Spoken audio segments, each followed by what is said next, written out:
Yo les bros, bienvenue sur Spatule Bro, je suis le chef et on se retrouve pour la petite review du premier épisode du retour de Bleach, The Thousand Year Blood War, partie 2, épisode 1 ou épisode 14 du coup, ou 13, je sais plus, j'ai perdu le compte, mais c'est pas très grave.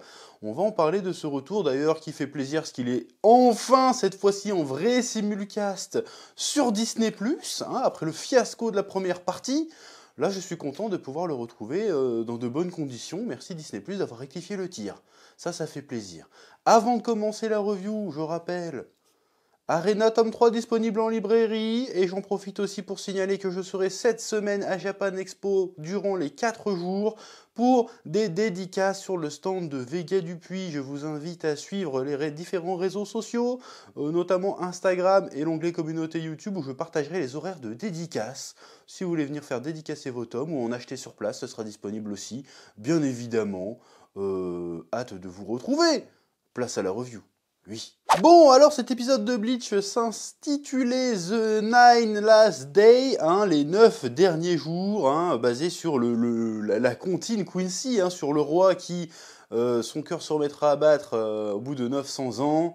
Ses pouvoirs reviendront au bout de 90 ans, et au bout de 9 mois, il se passera un autre truc, j'ai oublié, et après, les 9 derniers jours, il conquérera le monde.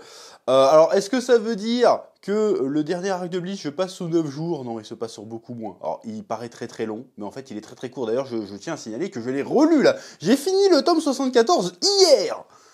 Donc du coup, j'ai relu Bleach. Donc du coup, maintenant, je suis tout à fait équipé pour faire les reviews correctement. Bon, je l'étais déjà avant, c'est juste que j'oubliais certains noms. Mais là, j'ai vraiment les détails en tête. Bon, alors du coup, ce premier épisode est très sympathique. La scène d'ouverture qui, en fait, qui nous raconte plus ou moins les origines de iWatch, de Yuhabaha. Je vais l'appeler Yuhaba. Yuhaba, c'est bien, ça sonne bien Yuhaba. Je vais l'appeler Yuhaba. Je disais iWatch parce que je suis un mongol, mais c'est Yuhaba qui s'appelle. Alors, dans le manga, c'est pas raconté à ce moment-là, mais en tout cas, c'est expliqué d'où il vient. Bon, là, c'était plus, comment dirais-je, figuratif, métaphorique. On a une séquence où on voit un bébé qui naît, et puis qui, on dirait qu'il distribue toute l'énergie à plein de mains, en fait, en 3D, qui était plutôt cool. Il y avait un côté cryptique, un côté un peu, comment dirais-je, un côté, c'est quoi le mot? Bon, on va dire cryptique, un côté un peu religieux, bizarre, un peu effrayant, un peu intriguant, plutôt cool. La scène est plutôt sympa, tu vois vraiment que là c'est une bonne utilisation de la CGI, de la 3D, qui rajoute vraiment une ambiance avec la petite musique, encore une fois un peu wagnerienne derrière. C'était plutôt stylé. Alors par contre, il n'y avait pas la voix off pour expliquer ce que le truc nous montrait. Donc moi j'ai lu le manga du coup récemment, donc du coup je sais ce que ça nous montre, ce que ça nous montrait. J'imagine qu'à un moment donné, ils vont quand même nous expliquer les origines de Yuaba de manière concrète, parce que je trouve que c'est assez intéressant et c'est important pour expliquer en fait certains trucs. Donc ils ont décidé juste de le teaser, ils vont très certainement pas tarder à l'expliquer plus tard dans les épisodes. Je vais pas spoiler ce que c'est ou quoi que ce soit. En tout cas, j'ai trouvé cette séquence plutôt intéressante. Après, on voit qu'il y a des rajouts. Il n'y a pas eu énormément de rajouts en première partie, à part les flashbacks sur Yamamoto. Il n'y avait pas énormément de flashbacks, de rajouts, excusez-moi. Là, il y a quelques petits rajouts, notamment, je crois, qui rajoutent une séquence d'entraînement à Ichigo qui n'est pas dans le manga. D'ailleurs, je sais pas, je crois, je suis sûr. C'est-à-dire qu'il croise le mec, j'ai noté les noms là. Yosuke, si je dis pas de bêtises, qui est un peu le gros chauve barbu là de la division 0, lui rajoute un entraînement qui n'est pas dans le manga pour le coup. Parce que c'est vrai qu'en relisant le manga, encore une fois, je vais pas spoiler ceux qui n'ont pas lu le manga, j'ai juste donné des avis généraux, ça restait vague. Dans le manga, comme on le voit à la fin de cet épisode, le Vanderreich, les Sternritter, attaque la Soul Society de nouveau en... Bon, ça va être écrit dans le prochain épisode, donc je vais pas spoiler non plus, mais bon, tu vois bien que le Sereitei se transforme en un truc. Et pendant tout ce temps-là, quand tu lis le manga, c'est mais il fait quoi Ichigo en fait? Parce qu'on n'a pas l'explication de qu'est-ce qu'il est en train de faire Ichigo à ce moment-là et pourquoi il arrive si tard. Là, on va avoir une explication parce qu'ils vont lui rajouter, comment dirais-je, ils lui rajoutent un entraînement qui va lui permettre de dépasser sa condition de Shinigami. Chose qui il me semble-t-il, n'est pas évoqué dans le manga. Donc ça va peut-être développer ce truc-là, ça va être intéressant, et ça va justifier pourquoi Ichigo met tant de temps à arriver. D'ailleurs, le rôle d'Ichigo dans ce dernier arc, pour moi, est un énorme problème. Parce que, encore une fois, je ne vais pas spoiler ceux qui n'ont pas lu le manga, mais a priori ça va être différent de toute façon dans l'animé. Mais dans le manga, le rôle d'Ichigo, je suis désolé, mais il est anecdotique. Et ça, c'est un énorme problème. C'est comme si à la fin de Naruto, en fait, c'est pas lui qui bat la déesse Lapine, c'est Rock Lee, tu vois. Tu dis, bah, c'est quoi ce délire? C'est très très bizarre. Normalement, ça doit être Naruto au moins qui gagne quelque chose, tu vois. Enfin, Naruto pas tout seul, mais il doit y avoir Naruto, tu vois. Et dans Bleach, t'as l'impression que c'est pas Ichigo qui gagne. C'est très très bizarre. Enfin bref. Mais ça va être changé. Et j'espère que ça va être changé pour le mieux.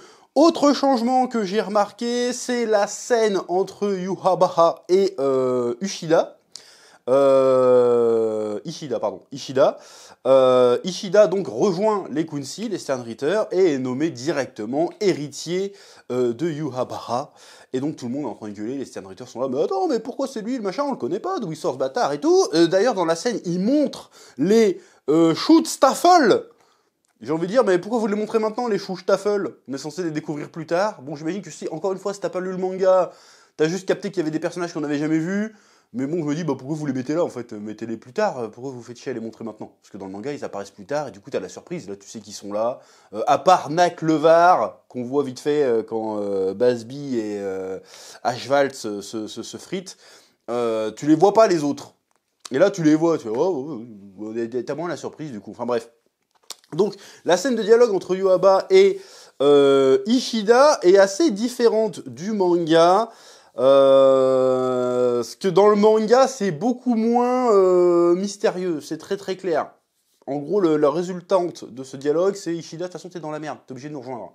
Là, c'est non, mais je te garde avec moi parce que t'es spécial, t'es particulier. Voilà, tu as un grand pouvoir, je t'ai épargné lors du Lojval, tout je sais pas quoi, parce que voilà, t'es destiné à de grandes choses, et tutti quanti. Bon, déjà, cette histoire d'Ojval, bon, je crois que ça se prononce pas comme ça, mais l'histoire où il a rappelé tous les pouvoirs des Quincy pas purs, est très très chelou, parce que normalement son père aurait dû clamser aussi, à moins que son père soit un pur. Ah, son père c'était peut-être un pur. Peut-être pour ça. Ouais, bon, j'ai rien dit du coup. Bref. Et là, c'est assez ambigu. C'est genre, mais non, mais tu sais très bien pourquoi. Et en fait, on est censé comprendre. Alors que dans le manga, il dit très bien pourquoi, en fait. Et là, ils disent, non, t'inquiète frérot, tu viens avec nous parce que, ouais, t'es l'élu, tu vas avoir un pouvoir super intéressant par rapport au mien, donc t'as un rôle important à jouer, t'as résisté à mon pouvoir et tout. Bon, encore une fois, je veux pas spoiler le manga, mais pour moi aussi, Ishida est un énorme gâchis dans la seconde partie de la fin de Bleach. Parce qu'en fait, tu sens, encore une fois, mais c'est certainement un truc que je vais répéter tout au long de la saison, tu sens que le gars n'a pas eu le temps de finir son manga comme il voulait, et que donc toute cette histoire avec Ishida, il avait prévu un truc de fou, et que finalement il n'a pas pu le faire. Donc, j'espère que cette fois-ci, ça va être exploité dans tous les sens du terme, et que ça va être super intéressant, qu'il va avoir vraiment quelque chose de pertinent autour d'Ishida, et que ça va pas finir en mode pif-pouf, c'est magique. Parce que dans le manga, là, je peux le dire, je l'ai lu il y a 2 jours, le bordel, ça finit en pif-pouf, c'est magique. Et c'est dommage qu'il y a un truc super intéressant avec le shift d'Ishida qui n'est pas exploité. Donc j'espère que cette fois-ci ils vont l'exploiter, qu'ils vont vraiment raconter quelque chose avec, et que la dualité de la position d'Ishida va être vraiment, comment dirais-je, va être vraiment bien racontée, va vraiment exploiter, va pas juste en mode, en fait, ah oui c'est vrai il était là lui, vas-y viens on raconte vite fait le truc et puis on passe à autre chose. Parce que dans le manga c'est ça qui s'est passé malheureusement. Mais on sait pourquoi, hein. Il y a eu tout un tas de raisons qui ont fait que cette deuxième partie, pour moi, n'est pas bonne. Dans le manga. Donc encore une fois, dans l'anime on verra bien. Oui. Bon, ensuite nous avons une scène avec Kyoraku, le nouveau capitaine général, hein, qui est le petit-fils de Yamamoto, qui a pris donc sa succession, qui se rend sur Terre dans la ville de j'ai oublié, dans la ville d'Ichigo, pour aller voir ses potes un peu lambda, pour leur expliquer que oui, Ichigo est en train de s'entraîner quelque part dans la sous-society, où même nous les capitaines on a du mal à aller, je sais pas quoi, mais on sait pas quel genre de pouvoir il va avoir, mais il y a un risque non négligeable que le pouvoir qu'il obtient après son séjour là-bas le mette enfin comment dire, ne soit pas compatible avec la vie terrestre et donc que son pouvoir puisse affecter le monde réel. D'ailleurs j'ai trouvé ça un peu marrant d'appeler le monde des humains le monde réel. Ça laisse entendre que les autres mondes ne sont pas réels. C'est très très bizarre. Ils auraient pu juste dire le monde des humains, le monde des Shinigami et le monde des Holos. Non, c'est le monde des Holos, le monde des Shinigami et le monde réel. C'est très très bizarre, mais bref, fin de la parenthèse sur ce sujet-là.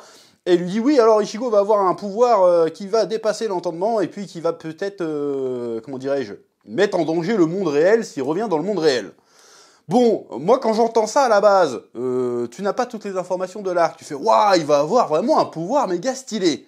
Bon, là je vais mini-spoiler encore une fois par rapport au manga et j'espère qu'il y aura un changement là-dedans. C'est que, et là en plus je pensais que c'est moi qui avais déconné, mais là je l'ai relu encore une fois. Hein. On ne connaît pas dans la seconde partie du manga encore une fois, ça va changer dans l'anime, ça c'est quasiment sûr ce côté-là.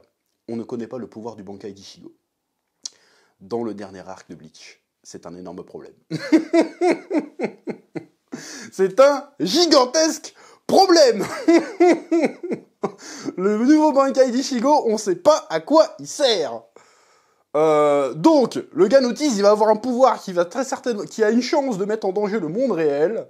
Et en fait, on ne sait jamais c'est quoi ce pouvoir. Et finalement, re-spoiler, désolé, mais il retourne dans le monde réel, il se passe rien. Donc, on nous tease un truc qui n'est pas exploité. Encore une fois, dans cette dernière partie de Bleach. Et je pense que Tite Kubo avait vraiment prévu un truc, mais hélas, il n'a pas eu le temps de le faire, donc j'espère que ça va être vraiment développer cette histoire. Parce que toute la scène où tu vas nous voir, ses potes, pour nous faire genre attention, ça va être émotionnel, mais vous inquiétez pas, si jamais il peut pas revenir, je vous donne des tickets pour aller à la Sous Society lui rendre visite. Si tu fais rien avec derrière, bah tu gâches du papier, tu gâches du temps d'antenne. Et dans le manga, t'as clairement gâché du papier parce qu'on ne reparle plus jamais de ce truc-là.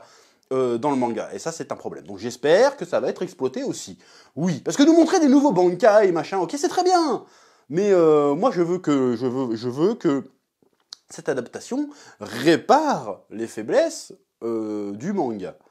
Voilà, genre les trucs laissés en suspens, notamment avec Ishida et avec le délire de Ichigo risque de pas pouvoir retourner sur Terre, il faut en faire quelque chose. C'est ce que le manga n'a pas fait. Oui. Bon, à part ça, on est sur un épisode, je pense qu'il n'y aurait pas eu de hiatus, on aurait dit c'est un épisode un peu de transition, on est en train d'installer les événements, on réinstalle un peu les personnages, où ils sont, ce qu'ils font, avant de commencer les bails. D'ailleurs, l'invasion commence direct à la fin de l'épisode. Donc on va pouvoir se remettre dans le bain directement. Pareil d'ailleurs, je repense à ça. On voit que, comment il s'appelle, Byakuya Kushiki est guéri. Et qu'il va devoir s'entraîner pour développer encore un pouvoir qui dépasse l'entendement, tout ce que tu veux. Sauf qu'il me semble aussi pareil, j'espère qu'ils vont vraiment rajouter un truc. Parce que j'ai vraiment l'impression, je vais pas spoiler, mais je trouve que même ce côté-là m'a un peu déçu dans la dernière partie. Franchement, c'est pas pour faire le mec aigri, mais j'ai relu et franchement, la deuxième partie en manga, elle est pas bien. Il y a des trucs bien, mais elle est pas bien. Je détaillerai au fur et à mesure quand il y aura les différences. Ouais, je vais faire que comparer. En vrai, je vais pas faire que comparer. Mais là, c'est le début d'épisode. L'épisode en lui-même ne raconte pas grand-chose. Donc, je pose mes attentes, mes questionnements par rapport à cette saison qui arrive. Donc là, on va se taper donc encore 12 ou 13 nouveaux épisodes. D'ailleurs, je crois que cette partie est intitulée The Division, donc qui va se concentrer a priori sur le schisme, j'aime bien ce mot, entre Ishida, j'ai un doute, il s'appelle vraiment Ishida, Uryu Ishida, ouais, entre Ishida et Ichigo. Wow, ça sonne bien. Donc j'espère vraiment qu'ils vont développer un peu le doute, le conflit intérieur entre Ishida qui doit choisir entre sa voix de Quincy et la loyauté envers ses amis. Va-t-il choisir l'amitié? Va-t-il choisir la famille? On verra bien. En tout cas, j'espère que ça va vraiment être bien développé. Sinon, encore une fois, animation carrée, animation propre. Bon, on a une petite scène avec Sado et Inoue. Inoue qui est là en mode... Orihime, pardon. Oui, Inoue, Orihime. Attends, des fois j'ai des bugs. Ouais, on va l'appeler Orihime pour être sûr de ne pas me foirer. Donc Orihime qui fait « Oh, votre rencontre, c'est quand même agréable, on est en train de s'entraîner au Wekomundo avec des arancars pour sauver la Soul Society. Oh là là, si le monde pouvait rester en paix, ça serait vachement bien. » Encore une fois, Shadow et Orihime, dans la dernière partie de Bleach, ils sont anecdotiques. Ils ne servent à rien. Et c'est un énorme problème. Quand j'ai relu et que je vois comment Shadow il est utilisé, je fais non mais t'es sérieux là?